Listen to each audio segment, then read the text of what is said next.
Assalamualaikum warahmatullahi wabarakatuh. Bismillah, alhamdulillah, wassalatu wassalamu ala rasulillah Muhammad ibni Abdullah wa ala alihi wa sahbihi wa mawala. La hawla wa la quwata illa billah, amma ba'd. Kita bersyukur kepada Allah subhanahu wa ta'ala karena masih dalam hidup dalam keadaan iman Islam kepada Allah subhanahu wa ta'ala, dalam nikmat sehat sempat yang merupakan wadah utama, sarana prasarana utama untuk menghambakan diri kepada Allah subhanahu wa ta'ala. Menghamba kepada Allah subhanahu wa ta'ala itu banyak jalurnya. Bisa dengan sholawat, bisa dengan sholat, bisa dengan zikir, bisa dengan berbagai banyak yang lain. Dan juga bisa dalam memahami kitab-kitab dan thoriq ta'allum, jalur di mana belajar dan mengajar. Di mana ini adalah sebuah sosial media yang gencar-gencarnya di tangan manusia dan kita, pada khususnya Gen Z, di mana sosial media kita sudah banyak terkontaminasi dengan hal-hal yang kurang baik. Maka sebagai langkah Al-Fakir untuk menjaga sosmednya saya, terutama untuk selalu dalam kebaikan dan menebarkan kebaikan, tentunya adalah sebuah alhamdulillah, syukur kepada Allah Subhanahu wa taala karena kita menjadi orang-orang yang baik di dalam bersosial media. Karena sosial media itu juga ada hisabnya, maka untuk menjaga hisab itu sebagai hisab yang baik, maka tebarkan kebaikan, menonton yang kebaik, dan juga bermanfaat kepada orang lain. Maka dalam rangka itu Al-Fakir sedikit ingin sebuah setidaknya kajian dikit-dikit bahwa kitab-kitab kepesantrenan, kitab-kitab salaf, yang dimana kita sudah berada di zaman di mana zaman ini sudah bisa mengomen, orang yang tidak mengerti bisa untuk berkomentar seenaknya saja kepada para ahli, para ulama. Kita sudah masuk di zaman di mana sudah minim dari sebuah literasi dan baca sebuah artikel, sebuah karya, sebuah tulisan para ulama salaf. Kita sudah berada di zaman di mana siapa yang lantang berbicara itu yang dianggap benar, tanpa mengetahui latar belakang, tanpa mengetahui keilmuan dan lain-lain. Kita sudah masuk kepada zaman undur mangkola wala tandur makila.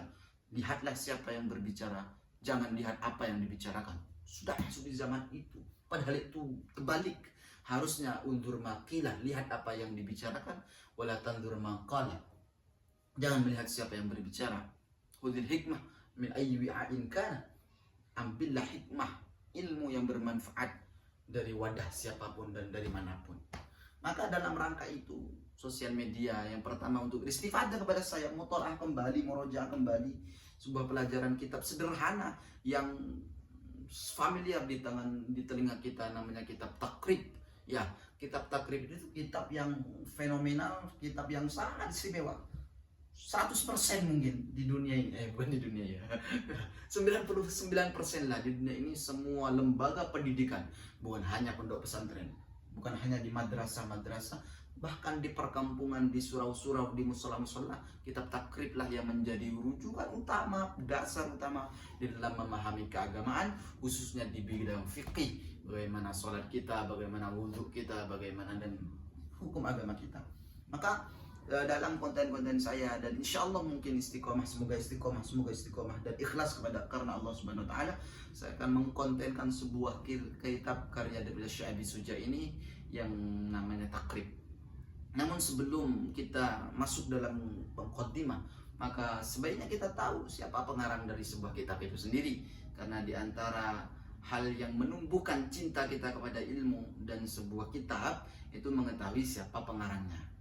Jadi pengarangnya adalah Syekh Al-Qadhi Abu Syuja' Ahmad bin Husain bin Ahmad Al-Asfihani. Biasanya kalau gelar kepada sosok ulama yang bernama Ahmad itu Syamsuddin. Kalau kepada Muhammad itu Syihabuddin. Kalau enggak kebalik ya, balik sendirilah. Makanya Imam Romli Kabir dan Imam Romli Sogir itu kan ada yang Syihabuddin, ada yang Syamsuddin. Ala kulli hal, Abu Syuja ini adalah seorang qadhi, seorang pemimpin yang adil dan bijaksana, menjadi rujukan di kota kelahirannya. Beliau lahir di kota Basra. Lahir pada tahun 500-an. Ada yang bilang 400-an, 500-an. Beliau adalah sosok yang alim allamah yang menjadi rujukan di kota itu dalam berbagai banyak beragam permasalahan, baik kenegaraan, baik apalagi agama. Beliau adalah alim allamah, qadhi. Sampai pada suatu masa di mana beliau tersebut sudah anggaplah mungkin tobuk ingin mengasingkan diri dari ketenarannya. Beliau kan sudah menjadi orang yang terkenal dan terkemuka di kota Basra. Akhirnya beliau mengasingkan diri ke kota Basra, ke kota Madinah. Beliau mengasingkan di kota Madinah, kemudian menjadi takmir Masjid Nabawi kalau zaman sekarang. Dia tukang nyapunya, tukang nyalakan lampu dan lain-lain di Masjid Nabawi, khidmah kepada Masjid Nabawi, menghabiskan waktunya di Masjid Nabawi untuk belajar, berilmu dan beribadah kepada Allah Ta'ala, mengasingkan keqadhiannya di kota Basra. Akhirnya beliau adalah sosok ulama yang tua, yang umurnya panjang sampai dikatakan 160 tahun baru wafat 160 tahun. Dalam kitab-kitab yang lain seperti hasyiah yang lain dan hasyiah Tausem dan lain-lain, beliau pernah ditanya oleh para sahabat beliau, para santri beliau, "Wahai Syekh, kenapa sampean, apa rahasia sampean kok bisa sampai tua, sehat, bugar, badannya sehat?" Apa jawaban beliau? "Karena saya selalu menjaga anggota tubuh saya dari maksiat kepada Allah di masa remaja, di masa kecil, di masa tidak tua, di masa muda, maka Allah menjaga kesehatanku di masa yang tua." Jadi resep sehat dari Syekh Abi Suja itu adalah menjaga anggota tubuh kita dari bermaksiat kepada Allah. Semakin besar penjagaan kita akan maksiat kepada Allah, semakin besar pula kesehatan yang Allah berikan kepada kita. Resep sehat dari Syekh Abi Suja. Sampai beliau umur 160 tahun baru wafat. Sosok yang alim allamah. Beliau selain juga adalah sosok yang alim allamah dan sehat, tua dan sehat sampai umur 160 tahun. Beliau adalah sosok yang tawadhu' luar biasa. Tawadhu' luar biasa sampai mau mengasingkan diri dari ketenaran. Bahkan beliau mengarang kitab takrib ini bukan untuk memperkenalkan dirinya ke khalayak umum, tidak. Beliau menulis ataupun mengkaryakan sebuah karya takrib ini, fikih Imam Syafi'i ini, karena sa'alani ba'dul asdiqa, karena permintaan orang lain, permintaan santrinya, permintaan teman-temannya untuk meringkaskan sebuah madhab Imam Syafi'i dalam ilmu fikih. Itu saja.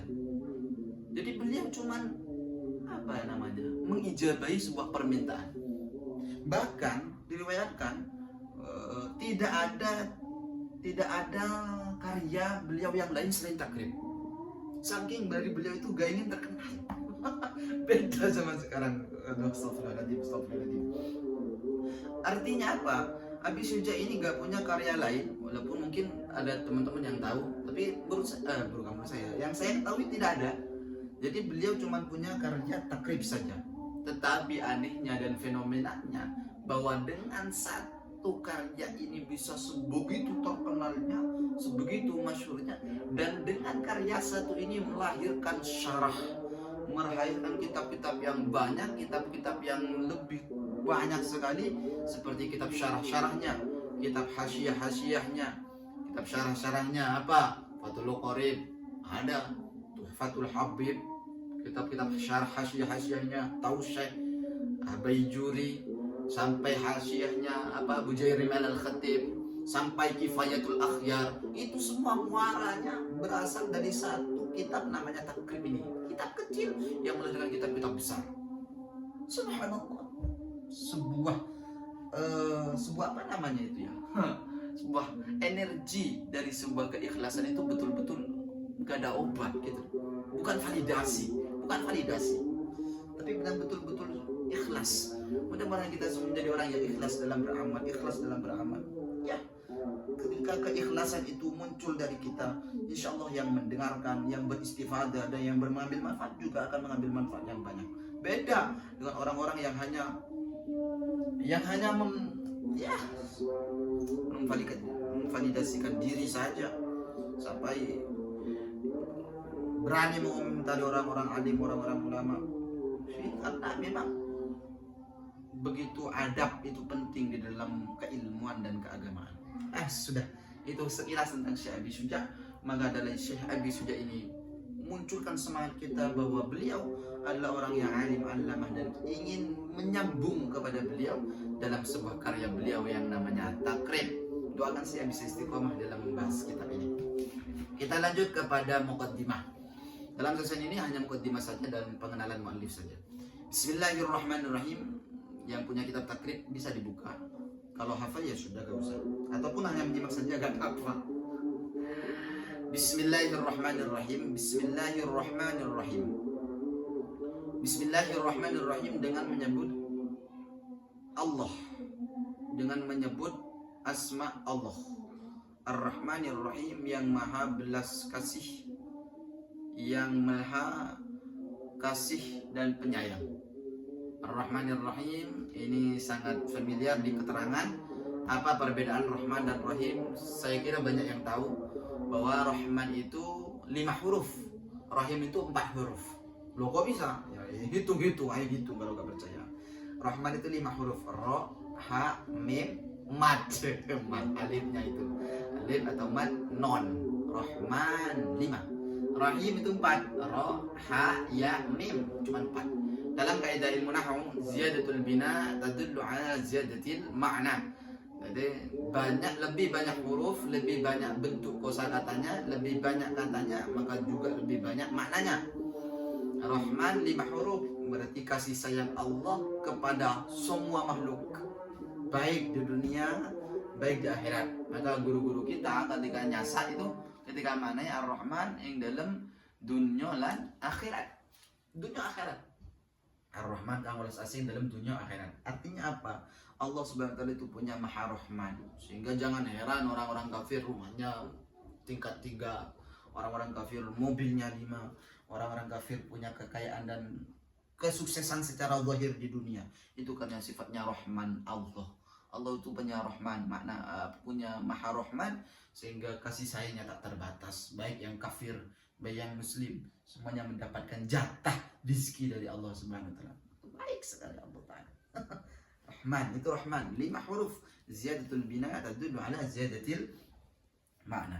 Kemudian Ar-Rahim, Ar-Rahim maknanya adalah maha welas asih yang dalam akhirat beloko, akhirat saja.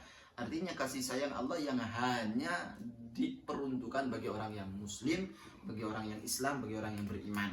Makanya besok di hari kiamat, yaitu orang-orang yang kafir yang sekarang kaya, itu di akhirat yang miskin, karena di akhirat dia gak dapat kasih sayang Allah. Begitulah kira-kira Rahman dan Rahim. Sudah banyak sekali keterangan itu.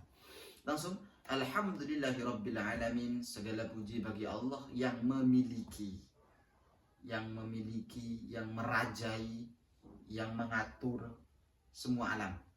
Alam itu banyak, ya, ada alam manusia, ada alam jin, ada alam malaikat, dan semuanya alam itu bertuhan kepada Allah Ta'ala. Maka semuanya bertuhan kepada Allah, yang mengatur Allah, yang menakdir Allah, yang semuanya Allah. Semuanya Allah. Maka jangan galau-galau, ada Allah. Sallallahu alaihi wasallam. Wa sallallahu ala sayyidina Muhammadin nabi wa alihi tahirin wa sahabati ajma'in. Salawat Allah, rahmat, ta'lim Allah semoga terus tercurah kepada Gusti kita, kepada Sayyidina Muhammad dan Nabi dan keluarganya Nabi yang suci-suci dan sahabat-sahabat Nabi semuanya. Qala al-Qadhi Abu Syuja'in Ahmad bin al-Husain ibn Ahmad al-Asyihani radhiyallahu ta'ala anhu, sa'alani ba'dul asdiqa. Syekh Abu Syuja' berkata, sa'alani ba'dul asdiqa, memohon kepadaku sebagian teman-temanku, sebagian santriku, hafizahumullahu ta'ala, an a'mala mukhtasaran fil fiqhi ala madhhabil imam Syafi'i rahmatullahi ta'ala alaihi wa ridwanuh. Untuk saya beramal, untuk saya melakukan, bekerja, beramal, melakukan apa? Menulis mukhtasaran, sebuah ringkasan fil fiqh ala madhab Syafi'i, tentang ilmu fikih menurut Imam Madhab Syafi'i Muhammad bin Idris rahmatullahi ta'ala alaihi wa ridwanuh. Jadi beliau mengarang karena ada permintaan. Fi ghayatil ihtisar wa nihayatil ijaz.